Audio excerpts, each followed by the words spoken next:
హరిహరపుత్ర అయ్యప్ప స్వామి భక్త బృందం శబరిమలై పాదయాత్ర రెండో రోజు శంషాబాద్ నుండి కొత్తూరుకు చేరుకుంది. రెండో రోజు 20 కిలోమీటర్ల పాదయాత్రగా స్వాములు కొత్తూరుకు చేరుకున్నారు.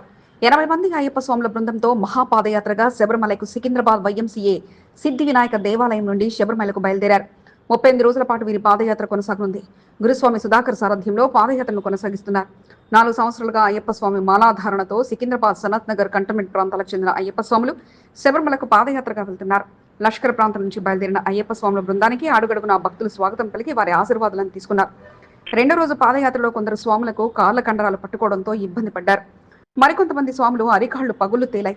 అయినప్పటికీ అయ్యప్ప స్వామిపై భారం వేసి స్వామిని ధ్యానించుకుంటూ పాదయాత్రగా ముందుకు సాగారు. మార్గ మధ్యంలో స్వాములంతా పడి పూజను నిర్వహించి అల్పాహార భిక్షను కలిసికట్టుగా పూర్తి చేసుకున్నారు. ప్రతిరోజు 20 నుంచి 30 కిలోమీటర్లు పాదయాత్రగా వెళ్తూ మధ్యలో విశ్రాంతి తీసుకుంటూ పూజా కార్యక్రమాలను పూర్తి చేసుకుంటూ పాదయాత్రను విజయవంతంగా కొనసాగించడం జరుగుతుందని సుధాకర్, అశోక్ గురుస్వాములు తెలిపారు. హరిహరపుత్ర అయ్యప్ప స్వామి భక్త బృందం శబరిమలై మహాపాదయాత్ర విశేషాలను ప్రతిరోజు రాత్రి ఎస్సీబీ న్యూస్ తెలుగు ఛానల్లో వీక్షించగలరు.